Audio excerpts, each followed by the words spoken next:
ఇంకొక విచిత్రమైనటువంటి వార్త, చేవెళ్ళ సభకు అన్ని పార్టీల ఎమ్మెల్యేలు రావాలి. రాష్ట్రంలోని అన్ని పార్టీల ఎమ్మెల్యేలంతా చేవెళ్ళలో ఈ నెల 27న ప్రభుత్వం నిర్వహిస్తున్న భారీ బహిరంగ సభకు హాజరు కావాలని శ్రీధర్ బాబు కోరారు.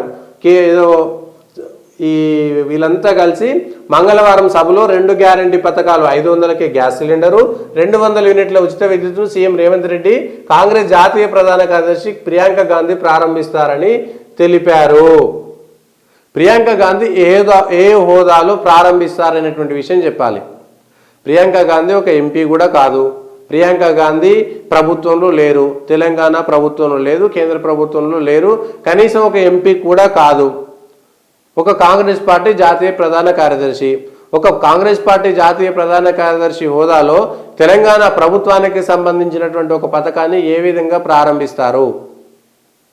అంటే సోనియా గాంధీ దగ్గర, రాహుల్ గాంధీ దగ్గర, ప్రియాంక గాంధీ దగ్గర మార్కులు కొట్టేసేటువంటి ప్రయత్నం తప్ప ఏ హోదాలో, గతంలో యూపీఏ చైర్పర్సన్గా పెట్టి సోనియా గాంధీ కూడా వివిధ దేశాధినేతలను కలిసేటువంటి అంశంపైనే విమర్శలు వచ్చి దేశవ్యాప్తంగా కాంగ్రెస్ కుటుంబం మీద, సోనియా గాంధీ మీద విపరీతమైనటువంటి వ్యతిరేకత రావడానికి కూడా ఇదే కారణం. ఏ హోదా లేకుండా మన్మోహన్ సింగ్ను కేవలము ఒక రబ్బర్ స్టాంప్ లాగా పెట్టి ప్రధానమంత్రిగా పెత్తనమంతా సోనియా గాంధీ చేశారనేటువంటిది దేశ ప్రజల్లో చర్చలోకి వెళ్ళి సోనియా గాంధీ మీద, గాంధీ కుటుంబం మీద విపరీతమైనటువంటి వ్యతిరేకత పెరగడానికి కారణమైనటువంటిది. మళ్ళీ వాళ్ళ ప్రియాంక గాంధీని తీసుకువచ్చి ఒక ప్రభుత్వ పథకాన్ని ఏ విధంగా ప్రారంభిస్తారు? పోనీ ఆమె ఒక ఎంపీగా గెలిచారు, ఒక ఎంపీని పిలిచాము ప్రత్యేకంగా అనేటువంటి విషయం కూడా కాదు.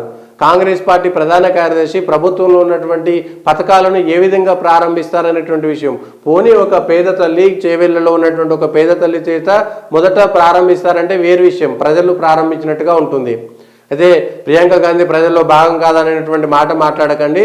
కేవలము ప్రియాంక గాంధీ దగ్గర మార్కులు కొట్టేసేటువంటి ప్రయత్నం కోసం తప్ప ఇంకొకటి కాదు అనేటువంటిది ప్రజల్లోకి వెళ్తుంది. ఏ విధంగా మీరు జనంలోకి వెళ్తారు? ప్రజల్లో మళ్ళీ అది వ్యతిరేకత క్రియేట్ కాదా? కాంగ్రెస్ పార్టీ వచ్చిన తర్వాత మళ్ళా గాంధీల కుటుంబం కోసమే చేస్తారనేటువంటి ఒక మాటను దాన్ని మూటగట్టుకోవాల్సి వస్తుంది, వ్యతిరేకతను కాంగ్రెస్ పార్టీకి సంబంధించినటువంటిది.